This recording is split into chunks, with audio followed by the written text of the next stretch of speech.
আসসালামু আলাইকুম। Hello viewers, কি অবস্থা আপনাদের? আশা করি সবাই অনেক বেশি ভালো আছেন। অনেকদিন পর আপনাদের সামনে আমি আবার হাজির হয়ে গেলাম, আপনাদের ওমায়ের ভাইয়া।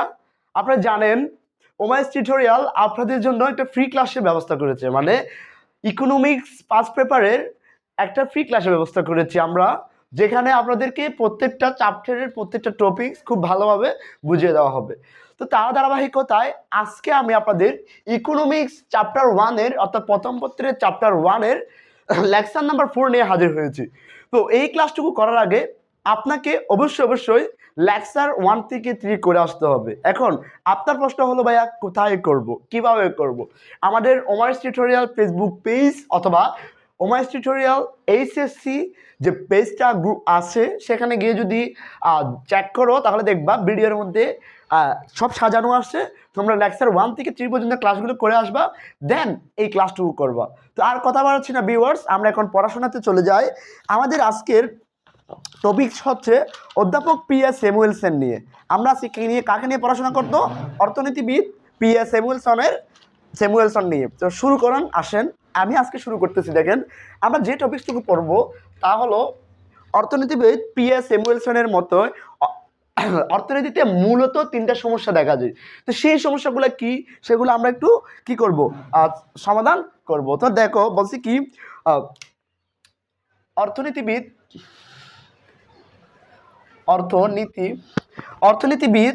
পি.এস. স্যামুয়েলসন, অর্থনীতিবিদ পি.এস. স্যামুয়েলসনের মতে প্রত্যেক অর্থনৈতিক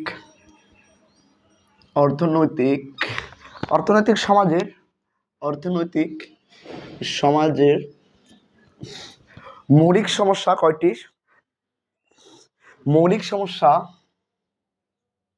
মৌলিক বা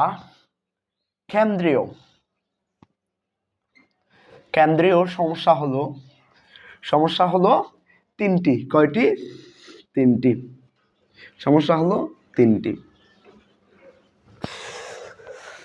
এই সমস্যাগুলো হলো আসেন আমরা এই 3টে সমস্যা নিয়ে এখন আলোচনা করব। আমরা কয়টা সমস্যা নিয়ে আলোচনা করব? এই 3টে সমস্যা নিয়ে আমরা একটু আলোচনা করব।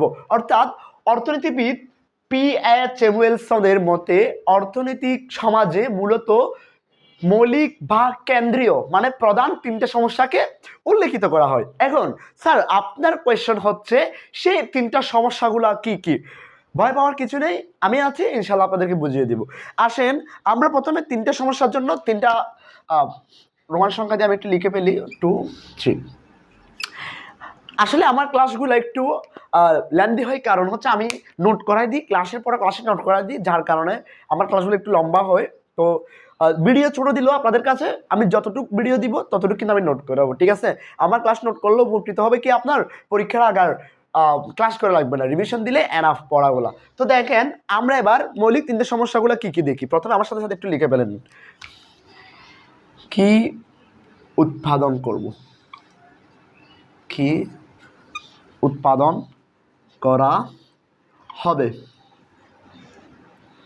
এবং কি উৎপাদন করা হবে এবং কিভাবে উৎপাদন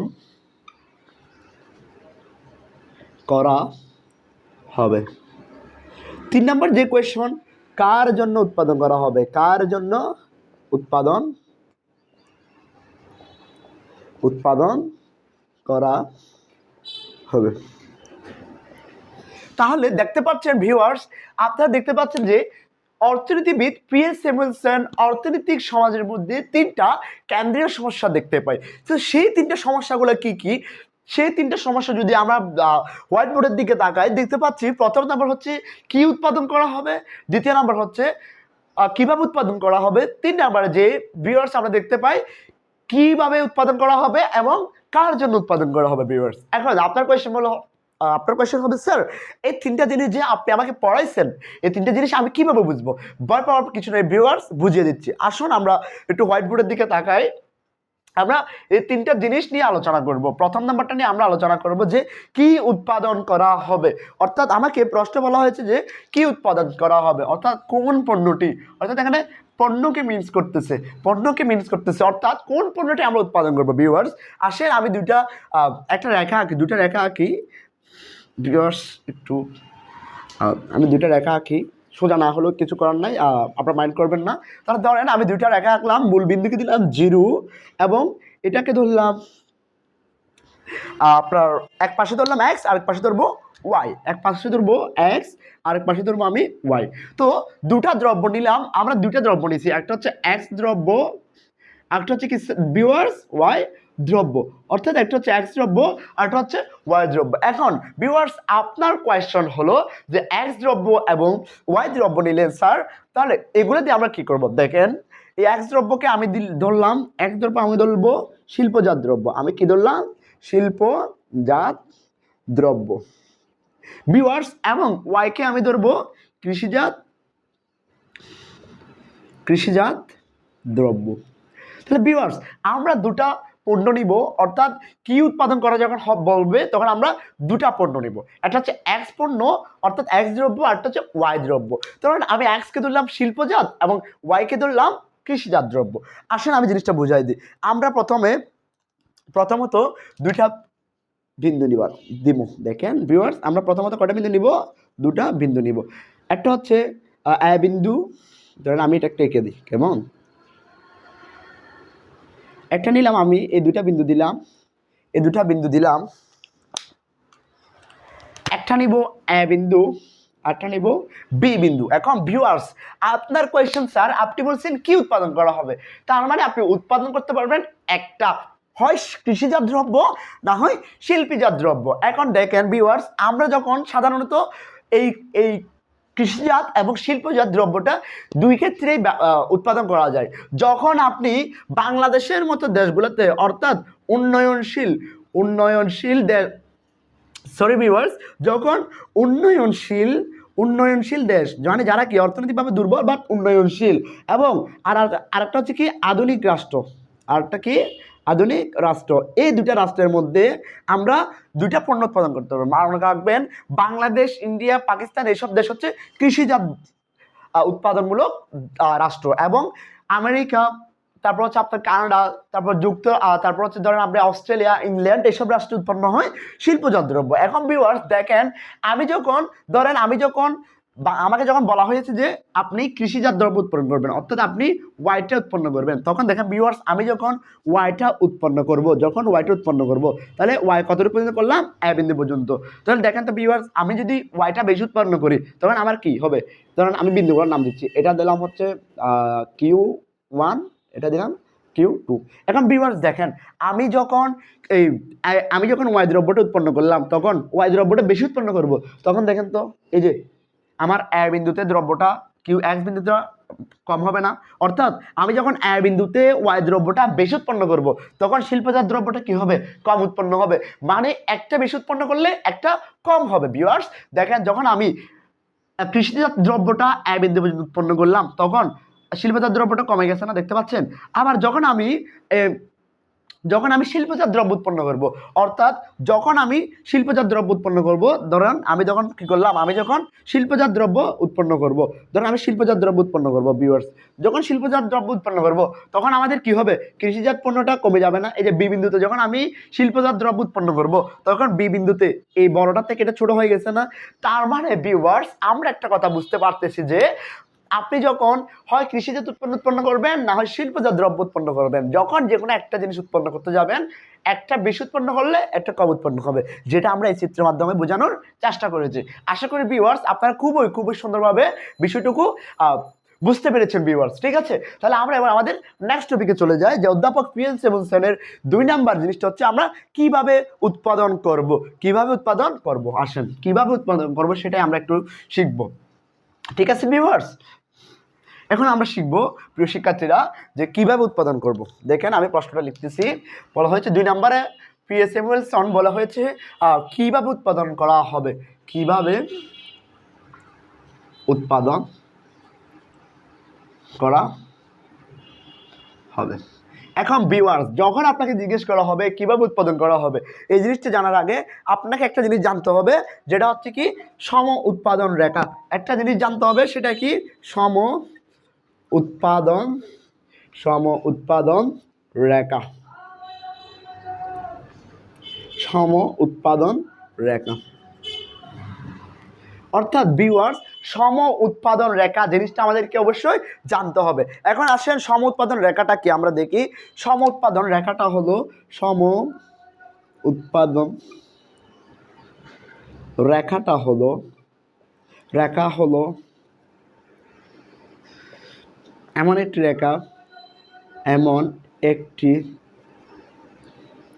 রেখা যে রেখার বিভিন্ন,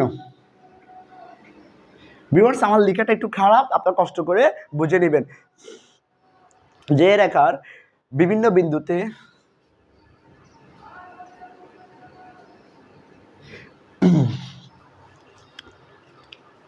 ভিউয়ার্স আমি একটা জিনিস ভুল লিখতেছি। সম উৎপাদন রেখা হলো এমন একটি রেখা যেখানে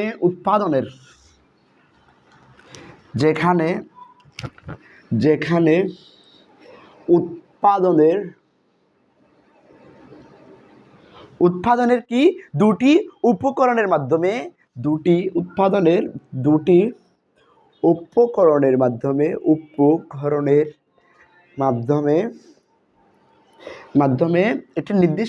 একটি নির্দিষ্ট উপাদানকে নির্দেশ করে। ভিউয়ার্স আমরা দেখতে পাচ্ছি যে সম উৎপাদন রেখাটা কি। আপনি যখন সম উৎপাদন রেখাটা বুঝতে যাবেন, আপনাকে অবশ্যই বুঝতে হবে এই সংজ্ঞাটা। দেখেন আমরা দেখতে পাচ্ছি সম উৎপাদন রেখা হলো এমন একটি রেখা। তাহলে এটা একটা কি, এই জিনিসটা হচ্ছে একটা রেখা। প্রথমত সম উৎপাদন রেখা হলো এমন একটি রেখা যেখানে উৎপাদনের দুটি উপকরণকে নির্দেশ করে। তার মানে যখন দুটি উৎপাদনকে নির্দেশ করে দিয়েছে, তার মানে এখানে আরো অনেকগুলো উপকরণ আছে। তাহলে এবার আসুন আমরা বলা হয়েছে কি উৎপাদনের দুটি উপকরণের মাধ্যমে একটি নির্দিষ্ট উৎপাদনকে নির্দেশ করে, তাকে আমরা কি বলবো, সম উৎপাদন রেখা বলবো। এখন আপনার কোয়েশ্চেন হলো সম উৎপাদন রেখাটা যদি আমরা বুঝে থাকি, তাহলে স্যার আমাকে বলেন, আপনি বলছেন যে উৎপাদনের উপকরণ দুটি, তার মানে এখানে তো আরো আছে। তাহলে মূলত এখন আসেন আমরা উৎপাদনের উপকরণ জিনিসটা শিখবো। আসেন উৎপাদনের উপকরণ। ভিউয়ার্স আপনারা কি জায়গা এখানে খালি আছে, দেখা যাবে? আশা করি দেখা যাবে। উৎপাদনের উপকরণ হলো চারটি, যথা 1 ভূমি, 2 নাম্বার শ্রম, 3 মূলধন এবং 4 হচ্ছে আপনার সংগঠন। তাহলে ভিউয়ার্স আমরা এই সঙ্গ থেকে বুঝতে পারি উৎপাদনের উপকরণ হচ্ছে দুটা। এখন উৎপাদনের মূল উপকরণ হচ্ছে চারটা, ভূমি, শ্রম, মূলধন, সংগঠন। এখান থেকে যে কোনো দুটি উপকরণের মাধ্যমে একটি নির্দিষ্ট উপাদানকে নির্দেশ করবে। তাহলে ভিউয়ার্স আমরা সম উৎপাদন রেখাটা বুঝলাম, উৎপাদনের উপকরণ চারটি সেটাও বুঝলাম। আপনারা এই জিনিসটা যদি বুঝে থাকেন, এখন আমরা যেটা পড়বো সেটা হচ্ছে যে কিভাবে উৎপাদন করব সেই জিনিসটা। আসেন আমি এগুলো মুছে দিচ্ছি। ভিউয়ার্স এতক্ষণ আপনারা লিখে ফেলেছেন, আমরা এখন এগুলো মুছে দেওয়ার পর আমি এখন মেইন পড়াশোনাতে যাচ্ছি যে কিভাবে উৎপাদন করব। ধরেন সেম আমি রেখা আঁকলাম, এখন একদিকে দিলাম 0, তাহলে এটাকে ধরবো আমি। ধরেন আমাকে বলতে হয়েছে কি উৎপাদনের উপকরণ কয়টা নিব, 2টা নিব। তাহলে আমার আছে কয়টা, 4টা। তাহলে আমি নিলাম ধরেন শ্রম এবং মূলধন, শ্রম এবং মূলধন। ভিউয়ার্স শ্রমকে প্রকাশ করা হয় এল দ্বারা।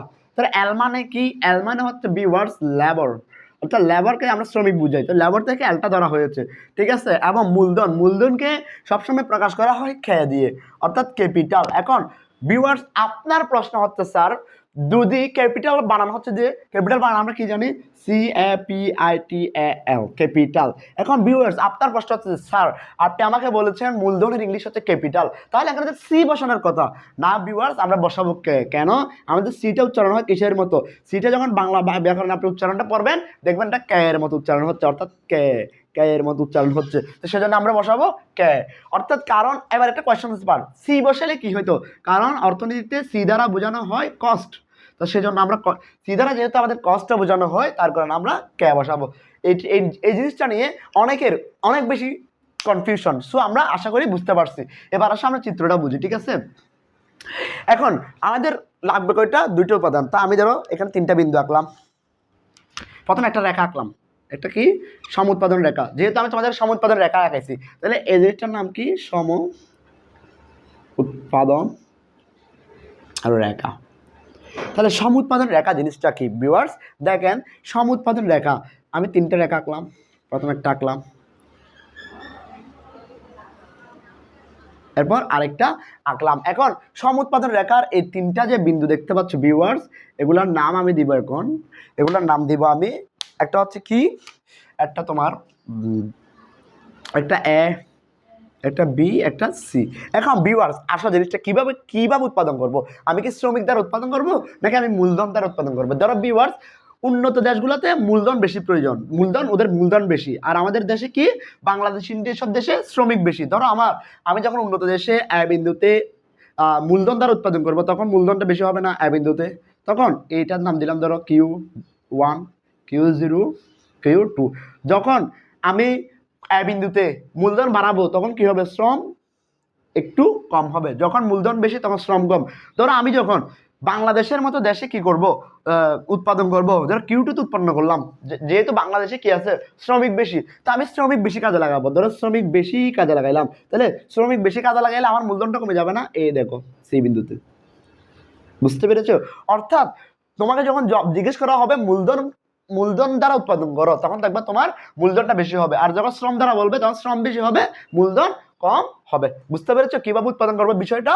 তাহলে ভিউয়ার্স আমাদের আশা করি এই জিনিসটাও ক্লিয়ার। তারপরে যদি তোমাদের কোনো কনফিউশন থাকে অবশ্যই আমাকে এমডি ফাইজুল ইনাম অমায়ের ফেসবুক আইডিতে অথবা আমার ফেসবুক পেজে নক করবা, আমি তোমাদেরকে সলিউশন দেওয়ার ট্রাই করব, ঠিক আছে। এবার আসো ভিউয়ার্স আমি একটু তোমাদের 3 নম্বর টপিকসটা পড়াই। 3 নম্বর টপিকসটা আমরা দেখতে পাচ্ছি, 3 নম্বর টপিকস যেটা হচ্ছে কি আমাদেরকে বলা হয়েছে যে কার জন্য উৎপাদন করা হবে। আমাদের 3 নম্বর যে জিনিসটা ছিল অর্থনীতিবিদ P.S. স্যামুয়েলসনের, সেটা হচ্ছে কি কার জন্য উৎপাদন করা হবে, অর্থাৎ কার জন্য উৎপাদন করা হবে, কার জন্য উৎপাদন করা হবে। তাহলে আমাদের লাস্ট অ্যান্ড ফাইনাল টপিকস দেখো, সেটা হচ্ছে কি কার জন্য উৎপাদন করা হবে। আসো ধরো আমাদের উৎপাদন করা হবে ধরো 2টা শ্রেণীর জন্য, আমি আগে লিখে দিচ্ছি 2টা শ্রেণীর জন্য, একটা হচ্ছে গরিব শ্রেণী, একটা হচ্ছে কি গরিব শ্রেণী, অর্থাৎ মানে কি গরিব বানানো ভুল লিখছি, নিজেও ফকির হয়ে গেছি, তো এটা হচ্ছে গরিব শ্রেণী, এটা হচ্ছে কি গরিব আমার মতো, এটা হচ্ছে গরিব শ্রেণী, আর এটা হচ্ছে কি তোমার ধনী শ্রেণী, অর্থাৎ বড় লোক তোমরা আর কি স্যার।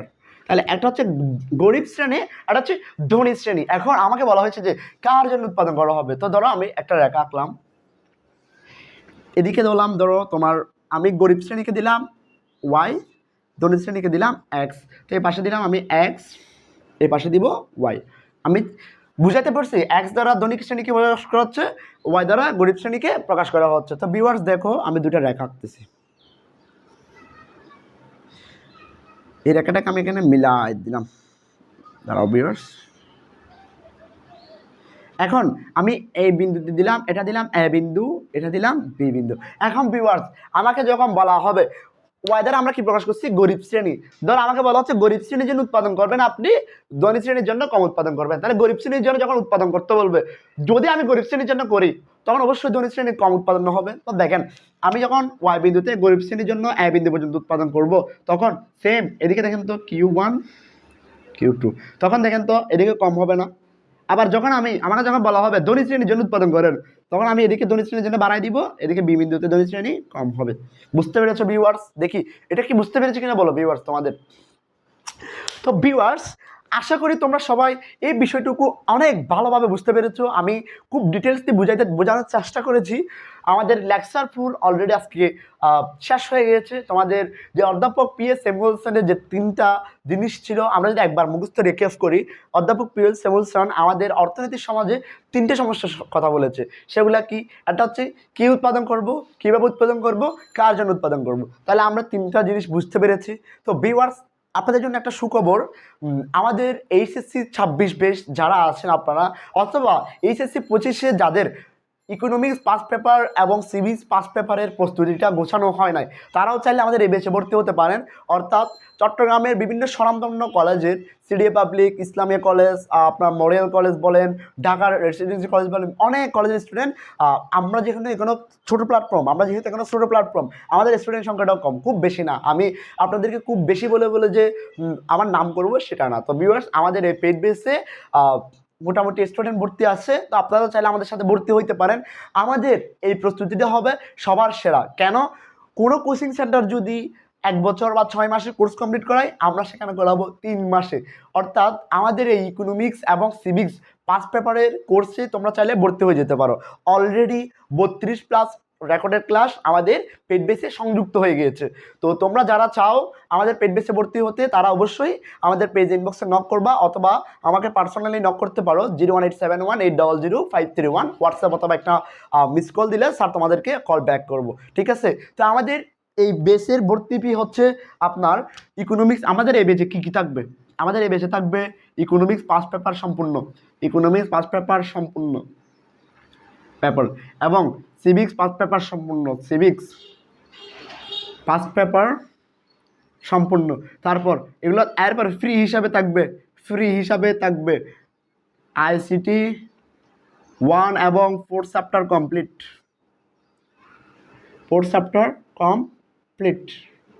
এবং আমাদের থাকবে আইসিটি শেষ হইলে আমাদের থাকবে ইংলিশ ফার্স্ট পেপারের অন্তত 5টা পেজেস